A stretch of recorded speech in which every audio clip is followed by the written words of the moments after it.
Yes. So, so finally, I just want to ask one last question, Dr. Vishwas, that what will be your 3 tips to the fresh graduates? Wow.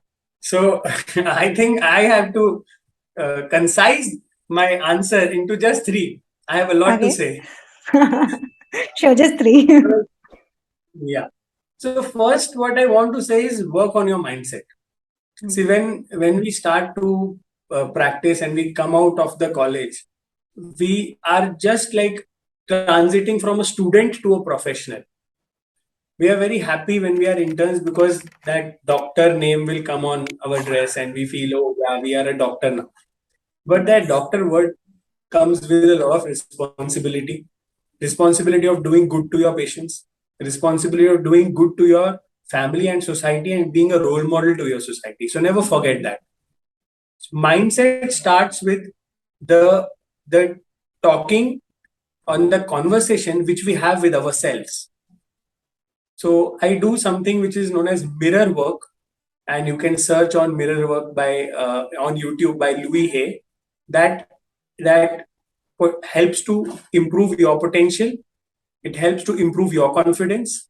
It helps to elevate your mindset, and it also changes the conversation which you have whenever you are opted for a challenge. The second thing is uh, explore a lot of opportunities and work under someone to understand your craft. See, not everybody is skilled to do the best of root canal just after they passed out of internship. uh, I think in the COVID years, 2020, 21, people in dentistry, final year and interns have not got enough opportunities to practice on the patients. So rather than opening up your clinic and doing a blunder on the patient, we must first understand our craft, learn our craft, because it's a art and science. So art comes first. Skill based treatment should be learned with help, professional help from mentors, from courses, and by practicing on patients under somebody's guidance. That's very important, not in your clinic. Never practice in your clinic on your patients. You will end up spoiling your career because the word of mouth will go around. If you do good work, they say the patient will tell 10 other people. But if you do bad work, he will tell 1,000 patients. And those 1,000 patients will never become your clients. So work on your craft, enhance your skill. And as I said, when you are free, we must read about finance hand.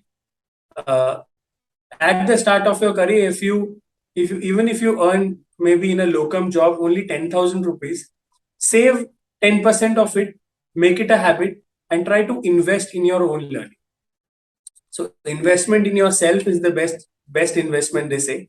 Rather than putting it in expensive clothes, watches, or trying to look famous, trying to look good, or trying to be wannabes, it is better to be real in this digital world. Be absolutely real and try to invest in yourself, in your skill, in your art. That's it.